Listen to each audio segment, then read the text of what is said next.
Welcome to the Emotional Fitness Club podcast. We are just 10 minutes away from a great day every day. It's Trigger Tuesday, and today we're talking regret. Now, regret is in the same spectrum for me of emotion as guilt and shame.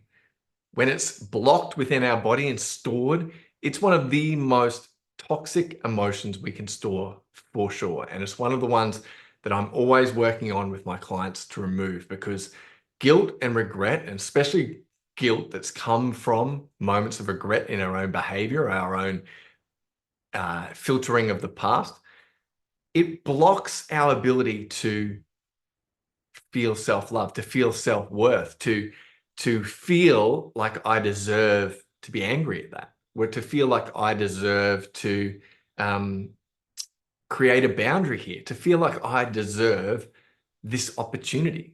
Because when I feel guilt, when I feel shame, it's a blocker of anything of that I deserve that. And I really, well, I deserve the negative here because I did this, right? And the more of these moments we hold on to, whether it's there's regret, guilt, shame, the more I don't deserve the good. And the more I start to filter the world that I'm not a great person, and that, I need to put others first to pay them back, or pay the world back for my mistakes.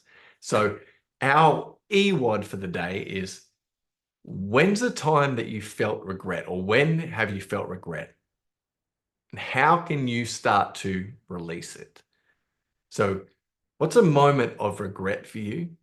And how can you begin to release that from your body? Now, one of the most common moments of regret, or perpetual regret moments that I find, and I find this in a lot of my clients with kids, is when I yell at my kids, when I'm not centered, and I know I've taken my emotions, my stress, my overwhelm, my annoyance, my irritation at myself or at others, which is always myself, and I've put it onto my children who didn't deserve it.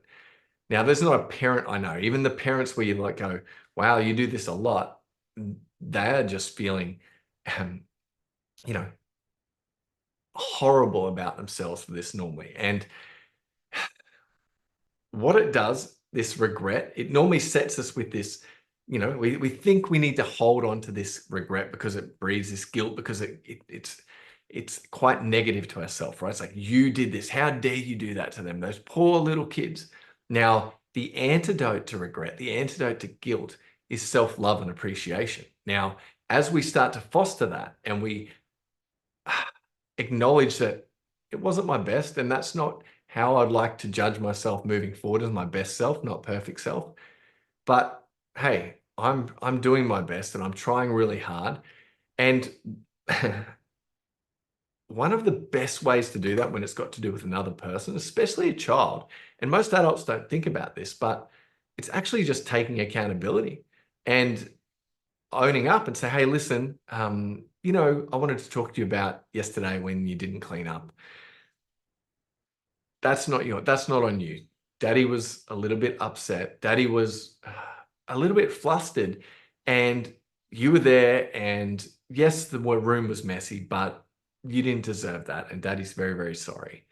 Now that is taking accountability, and that's also showing self-love, because if you're struggling to do that, if you go, oh, I can't do that, I can't be we know that the more block stress in a person, the worse self-esteem, the more judgment, self-judgment, the harder it is for us to take accountability in certain situations. So one of the ways to work to release that regret, that guilt over our behavior, is to own up to it, to acknowledge it, and to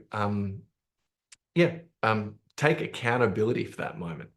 One of the other ways is, like I said before, self-love and appreciation, acknowledging yourself and still choosing to say that I still love and accept myself completely.